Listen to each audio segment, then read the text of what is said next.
इस तरह में ड्राइविंग करने के लिए कोई और काम के लिए? वहाँ पे सिर्फ मैं चाय गावा बनाता था। तो चाय गावा आप बनाते थे तो आपके मन में ख्याल आया होगा मैं ड्राइविंग में आया हूँ, चाय गावा बना रहा हूँ। आप हदिया के ऊपर डिपेंड होकर के मत आओ और सिर्फ बेसिक सैलरी पे आओ। अगर आप कहीं से भी वीजा लेते हैं चाहे गुड मॉर्निंग दोस्तों, welcome back to another video. India से सऊदी जो लोग नए वीजे पे आना चाहते हैं और आने के बाद बहुत सी ऐसी प्रॉब्लम होता है, छोटी गलतियों को लेकर के यहाँ आने के बाद लोग परेशान हो जाते हैं। इसी तरह से आज की इस वीडियो में मेरे साथ एक शख्स है। अस्सलाम वालेकुम भाईजान, क्या हाल है?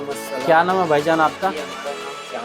तो ये हमारे साथ एक चांद भाई है और ये बहुत ही कठिनाइयों की दौर से गुजर करके आज यहाँ तक खड़ा है, क्योंकि आने के बाद बहुत से ऐसे प्रॉब्लम है कि लोगों के साथ फेस करना पड़ता है। आप इंडिया में क्या काम कर रहे थे? इंडिया में ड्राइविंग ही करते थे आप इंडिया में, और उसके बाद आप सऊदी आ गए। तो ये वीजा आपको कहाँ से मिला था? ऑफिस से या किसी यार दोस्त से? नहीं, ऑफिस से हमने वीजा लिया। ऑफिस से आप वीजा लिए थे। कितना अराउंड कितना खर्च हो गया होगा ऑफिस आने में? टोटल 1,20,000। 1,20,000। क्वारंटाइन भी हुआ। बिल्कुल बिल्कुल, वो मतलब क्वारंटाइन के टाइम में आते। जब आप सऊदी आए तो आने के बाद यहाँ जो गाड़ियाँ हैं, यहाँ की ब्रेक और लेफ्ट और राइट का मसला है और ऑटोमेटिक का कोई प्रॉब्लम तो नहीं हुआ? नहीं, प्रॉब्लम हुई है। क्या प्रॉब्लम हुई है? उसको चलवाया जो है, हाँ ठीक है, समझ में नहीं आया। बिल्कुल तो भाई लोगों ने यहाँ पे दोस्त यार थे हमारे, मिल गए थे, ठीक है, अपने यूपी के। हाँ हाँ लोगों ने हमको सिखाया, ट्रेनिंग दिया। ठीक है, उसके बाद में भी तकलीफ वो समझ में नहीं आया, ठीक है। तो वो हमको छोड़ दिया ले जाके इस तरह में। इस तरह में, तो इस तरह में ड्राइविंग करने के लिए कोई और काम के लिए? वहाँ पे सिर्फ मैं चाय गावा बनाता था। तो चाय गावा आप बनाते थे तो आपके मन में ख्याल आया होगा मैं ड्राइविंग में आया हूँ, चाय गावा बना रहा हूँ। बहुत परेशानियाँ हुई। कितने दिन काम किए थे? 1 महीने। 1 महीने काम किए। 1 महीने में आपके दिमाग में बहुत सी ऐसी बातें आएंगी कि मैं क्या करूं, फंस गया हूं, बहुत सी ऐसी बातें? बहुत सी ऐसी बात हुई, लेकिन वहाँ पे भी यूपी में भी लॉकडाउन बिल्कुल की वजह से यहाँ आना। बिल्कुल।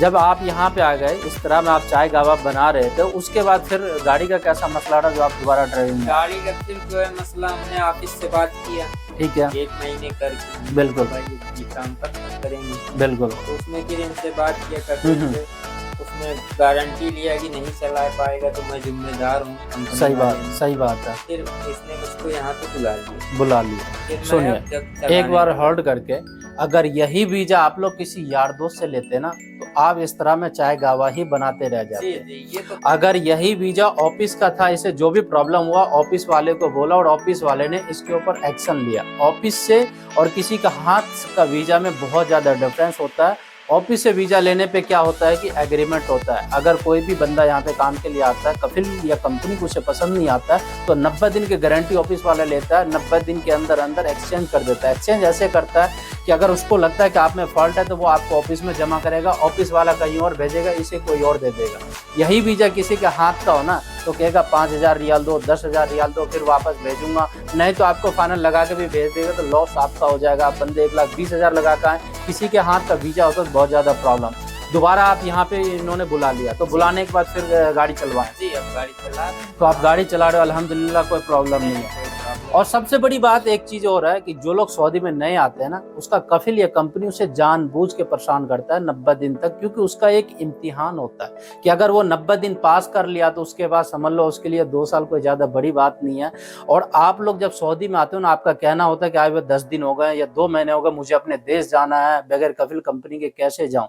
बड़े भाई, जब तक आप 90 दिन कंप्लीट नहीं करोगे तो आप फिर क्या कर पाओगे? पहले आप 90 दिन कंप्लीट करके देखो, यहाँ की हालात को समझो, यहाँ के बारे में आप समझो, यहाँ की लैंग्वेज देखो, यारी दोस्ती बनाओ। दोस्ती भी कुछ ऐसे आदमी से बनाओगे जिससे आपको कुछ सीखने के लिए मिलेगा। तो अभी आपकी सैलरी क्या है? अभी हमारी सैलरी 1,500 रुपए है। 1,500 रियाल है। 1,500 रियाल रुपया इंडिया में कोई नहीं, कोई 1,500 रियाल है। 1500 इसमें आपके खाने में कितना खर्च हो जाता है? खाने में हमारा खर्च हो जाता है 200-250 रुपए। 250, अराउंड 300 रियाल मान लो, बच गए 1,200 रियाल। 12 दूनी 24, यानी 25,000 रुपए खा पी के आपका बच जाता है इंडिया का। और अल्हम्दुलिल्लाह बहुत अच्छा। आप नए हो, यही जब पुराने हो जाओगे ना तो आपके 35,000 रुपए इंडिया के खा पी करके बचत कहीं नहीं जाएगा, क्योंकि स्टार्टिंग में जो लोग आते हैं उन्हें थोड़ा ज्यादा प्रॉब्लम होता ही है। और इस वक्त सऊदी के अंदर न्यू ड्राइविंग का वीजा या किसी भी फील्ड का वीजा बहुत ही कम मात्रा में निकल रहा है, ना के बराबर निकल रहा है। अगर आप लोग भी वीजा तलाश रहे हैं तो आपको थोड़ा वेट करना होगा और जल्दबाजी ना करें। जैसे कि आपने पिछले दिन भी एक वाकया देखा कि भाई किसी बंदे ने ऑफिस में वीजा के लिए दिया, उसका नहीं मिला, तो वो लोग कोई ऐसा गलत कदम उठाए, तो आप लोग ऐसा ना करें। आप उत्तर प्रदेश में कहाँ से हैं? मैं अमेठी जिला से हूँ, यूपी से। अच्छा, यूपी अमेठी जिला से जी। हैं। तो जो लोग नए आना चाहते हैं, आप उसे क्या संदेश देना चाहोगे? यहाँ पे आए जो है थोड़ा यही है कि परेशानियों का सामना कर लें, उसके बाद में लाइफ सेट हो लाइफ जाएगी। सेट, जी। स्टार्टिंग में परेशानी होता ही है। कोई भी इंसान हो, हम्म। वो स्टार्टिंग में जो है हम्म, परेशानी होती है, सही बात है। क्योंकि लैंग्वेज की होती है, हम्म। बहुत सी काफी चीजें हैं। सही, सबसे बड़ी बात क्या है कि जब इंसान शुरुआत में आता है ना, तो सबसे बड़ी चीज है यहाँ अरबी लैंग्वेज। लैंग्वेज चलती है और आपको अरबी आता नहीं है, आप इस बीच में आते हो ना, तो थोड़ी बहुत प्रॉब्लम होती है। और रहने के बाद यार दोस्त बता देते हैं कि भाई कैसे बोलना है, कैसे बात करना है, वो सारा क्लियर हो जाता है। क्योंकि बहुत से ऐसे आदमी हैं कि आते हैं और आकर के ही डर जाते हैं। और सबसे बड़ी बात क्या है कि जो लोग सऊदी काम के लिए आते हैं, सऊदी या दुबई, ओमान, मस्कट, गल्फ या किसी भी कंट्री में, वो लोग मेन पता है क्यों परेशान होता है, परेशानी की जड़ क्या है। आ तो जाते हैं काम के लिए, अड़ोसी पड़ोसी उसे पता है क्या कहते हैं, ये जगह सही नहीं है, ये कफिल सही नहीं है, ये कंपनी सही नहीं है, चले जाओ। उनके वजह से लोग कहते हैं ना कि अपनी मतलब अपने से कम और दूसरों से ज्यादा दुखी होता है, तो वही हाल होता है। अगर आप लोग भी काम के लिए आ रहे हैं ना, आप अपने पिछले दिन को याद करो, अपने घर को याद करो, अपनी वो स्थिति को याद करो, अपने वो कर्जे को याद करो। किसी की बातों में मत आओ, क्योंकि किसी के बातें में आ रहे हो तो वो आपका हेल्प नहीं करेगा, आपको गड्ढे में डाल देगा। तो आप लोग ऐसी गलती बिल्कुल ना करें। जो लोग नए आना चाहते हैं सऊदी काम के लिए, वो लोग कोई काम सीख करके आए। क्योंकि सऊदी के अंदर अगर आप लेबर वीजा पे आते हैं ना, तो टॉयलेट साफ करना भी लेबर का काम है और सोना पैकिंग करना भी लेबर का काम है। बट यहाँ पे किस्मत आपका कहाँ ले जाए इनका कोई पता नहीं है। किसी भी फील्ड का अगर आप काम सीखते हैं ना, तो आपकी सैलरी 1500 रियाल होगा। अगर आप काम नहीं सीखते हैं तो 1000 रियाल होगा। बताओ कितने का, इंडिया का 10,000 रुपए का फर्क पड़ता है। ये 10,000 रुपये आपके महीने का जाएगा। अगर आप 2 साल भी यहाँ रुकते हैं तो 10,000 रुपये के हिसाब से 2.5 लाख रुपए तो वैसे ही हो गए, एक अंदाजा। और उसके बाद इज्जत 2 पैसे का भी नहीं होता। तो आप ड्राइविंग, आप सपोज करो ये चंदू भाई है, ड्राइविंग इन्होंने सीखा। हालांकि ड्राइविंग वहां पे ये पिकअप चला करता था, पिकअप इन कार में थोड़ा ज्यादा डिफरेंस होता है, क्योंकि जो ब्रेक होता है हार्ड होता है, यहाँ का मुलायम होता है, उसके बाद ऑटोमेटिक होता है, थोड़ा बहुत डिफरेंस होता है लेफ्ट और राइट का। तो आप लोग भी इस तरह से आ सकते हैं। और आने के बाद भाई अब सारी मुसीबतें आपकी दूर दूर हो गई। सारी मुसीबतें और आपके जितने भी यार दोस्त, रिश्तेदार या फैमिली मेंबर्स जो इस वीडियो को देख रहा है, आप उसे क्या मैसेज देना चाहेंगे? सब लोग ठीक रहें, बस यही ठीक रहें मैसेज। कि मैं ठीक से हूँ, किसी तरह की मैं ठीक दिक्कत से नहीं हूँ, है। मुझे कोई सऊदी में आप दिक्कत आए नहीं। हो तो सबसे ज्यादा आपको किसने हेल्प किया, उसका आप नाम लेना चाहोगे?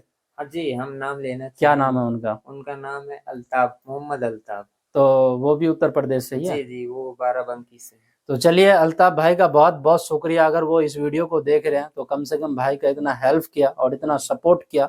और सबसे बड़ी बात क्या होती है कि हम कहीं भी जाते हैं ना, तो एक बिगाड़ने वाला तो एक सुधारने वाला जरूर मिलता है। और डिपेंड करता है अपने ऊपर कि हम किसके साथ हैं और हम किससे हेल्प लें। और जितना हो सकता है इस वीडियो में आप लोगों को गाइड किया हूँ। और जो भी लोग नए आते हैं ना, नए में बहुत ज्यादा प्रॉब्लम होती है। और आने के बाद कुछ लोगों का ये भी सवाल होता है, क्या ओवर टाइम भी मिलता है? वो आपकी किस्मत है। बहुत से ऐसे घर है कि 100-150 रियाल हदिया मिल जाता है महीने का, कभी 20 रियाल, कभी 50 रियाल। बहुत से घर ऐसे हैं कि एक पैसा भी नहीं मिलता है। बहुत से ऐसे घर है। आप हदिया के ऊपर डिपेंड होकर के मत आओ और सिर्फ बेसिक सैलरी पे आओ। अगर आप कहीं से भी वीजा लेते हैं, चाहे कफिल से या कंपनी से, तो अगर वो आपको कहता है प्लस इतनी सैलरी और प्लस ये प्लस वो, तो उसे प्लस और माइनस मत बोलो। उनको पूछो कि भाई सैलरी का एग्रीमेंट पेपर कितना होगा, 1500 रियाल, 1600 रियाल या 2000 रियाल, जो भी है एग्रीमेंट की बात करो। अगर वो कहता है 1000 प्लस 500, 1000 प्लस 300, तो ये प्लस माइनस एक जो ना लोगों को गुमराह करने वाला ये सीन होता है, प्लस और माइनस वाला। और इतनी बारीकी तरीके से आप लोगों को बताता हूं ताकि हर आदमी को समझ में आ सके जितना हो सकता है। अगर और भी आप लोगों का कोई सवाल है तो आप मुझे कमेंट कर सकते हैं। हमेशा की तरह इस वीडियो के डिस्क्रिप्शन बॉक्स में इंस्टाग्राम और ट्विटर के लिंक दे दिया, तो आप लोग मुझे पर्सनली कांटेक्ट कर सकते हैं। तो मिलते हैं आप लोगों से किसी नेक्स्ट वीडियो में और किसी नेक्स्ट अपडेट के साथ। तब तक के लिए खुदा हाफिज।